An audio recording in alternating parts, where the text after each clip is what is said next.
அனைவருக்குமே வணக்கம். சற்று முன் கிடைத்திருக்கக்கூடிய ஒரு மிக மிக முக்கியமான செய்தி ஒன்று வெளியாகியுள்ளது. சற்று முன் ஓ பன்னீர்செல்வம் சொத்து குவிப்பு வழக்கில் நீதிபதி ஆனந்த வெங்கடேஷ் இறுதி தீர்ப்பு, இது மாதிரி செய்திகள் வெளியாகியிருக்கு. ஸோ இதை பற்றி தான் இந்த வீடியோவில் நம்ம முழுமையாக பார்க்க போகிறோம். ஸோ இதன் அடிப்படையில் தான் ஓ பன்னீர்செல்வத்தில் அவர்களுக்கு பார்த்தீங்கன்னா திடீர்னு சாக்கு கொடுத்து தந்த நீதிபதி ஆனந்த வெங்கடேஷ் அவர்கள் இப்போ பார்த்தீங்கன்னா அவருடைய சொத்து குவிப்பு வழக்கில் இறுதி தீர்ப்பாக பார்த்தீங்கன்னா திடீர்னு திருப்பம் ஏற்பட்டிருக்கு. ஸோ இதை பற்றி தான் இந்த வீடியோவில் முழுமையாக பார்க்க போகிறோம். ஸோ அதுக்கு முன்னாடி நம்ம சேனலுக்கு இப்போ தான் நீங்கள் முதல் முறையாக வந்திருக்கீங்க அப்படின்னா மறக்காமல் நம்மளுடைய சேனலை சப்ஸ்கிரைப் பண்ணி சப்போர்ட் பண்ணுங்கள். ஸோ வாங்க வீடியோக்குள்ளே போகலாம். ஸோ பார்த்தீங்கன்னா ஓ பன்னீர்செல்வம் அவர்கள் பார்த்தீங்கன்னா ஏற்கனவே பார்த்தீங்கன்னா சொத்து குவிப்பு வழக்கில் பார்த்தீங்கன்னா சிக்கியிருந்தார். இந்த வழக்கை தான் பார்த்தீங்கன்னா இப்போ நீதிபதி ஆனந்த வெங்கடேஷ் அவர்கள் தாமாக முன் எடுத்து இவருடைய வழக்கை பார்த்தீங்கன்னா ஓ பன்னீர்செல்வத்துடைய வழக்கில் ஆனந்த வெங்கடேஷ் அவர்கள் பார்த்தீங்கன்னா இன்று இறுதி தீர்ப்பு வழங்கிய சம்பவம் பெரும் அதிர்ச்சியை செயல்படுத்தியிருக்கு. ஏற்கனவே ஓ பன்னீர்செல்வத்திற்கு எதிரான வழக்கு மீண்டும் விசாரிக்க கடந்த மாதம் நீதிபதி ஆனந்த வெங்கடேஷ் உத்தரவு பிறப்பித்திருந்தார்.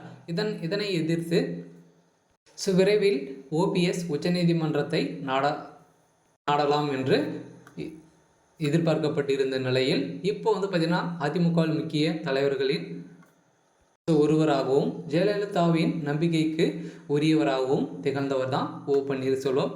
இந்த காரணமாக தன் சிறையில் செல்ல நேர்ந்த 2 முறை ஓபிஎஸ்ஐ முதல்வராக்கினார் ஜெயலலிதா. அந்த நிலையில் தற்போது அதிமுகவில் பல்வேறு குழப்பங்கள் நீடித்து வரும் நிலையில் கட்சியில் இருந்து நீக்கப்பட்டதால் அதிமுக தொண்டர்கள் உரிமை மீட்பு குழு என்ற பெயரில் செயல்பட்டு வருகின்ற நிலையில் இப்போ ஓ பன்னீர்செல்வத்திற்கு பார்த்தீங்கன்னா 2001-2006 ஆண்டு காலத்தில் அதிமுக ஆட்சி காலத்தில் வருவாய்த்துறை அமைச்சராகவும் சில மாதங்கள் முதல்வராகவும் இருந்திருந்த நிலையில் ஓபிஎஸ் இந்த காலகட்டத்தில் 1.77 கோடி ரூபாய் சொத்துக்கள் சேர்த்ததாக ஓபிஎஸ் அவரது மனைவியும் விஜயலட்சுமி மற்றும் ஓ ராஜா ரவீந்திரநாத் உள்ளிட்டோருக்கு பார்த்தீங்கன்னா எதிராக 2006 ஆண்டு திமுக ஆட்சியில் லஞ்ச ஒழிப்புத்துறை வழக்கு பதிவு செய்தது.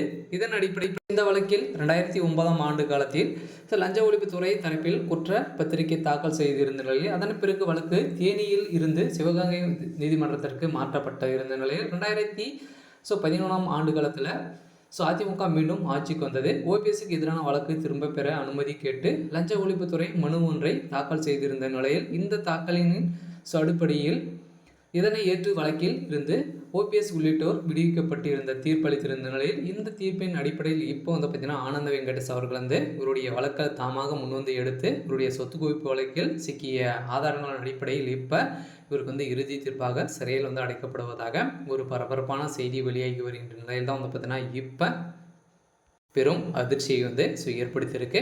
இருந்தாலும் என்ன நடக்க போகுது அப்படின்றத வெயிட் பண்ணி பார்க்கலாம். இது மாதிரி செய்திகளை தெரிஞ்சுக்கணும் அப்படின்னா மறக்காமல் நம்மளுடைய சேனலை சப்ஸ்கிரைப் பண்ணிக்கோங்க. தேங்க்யூ.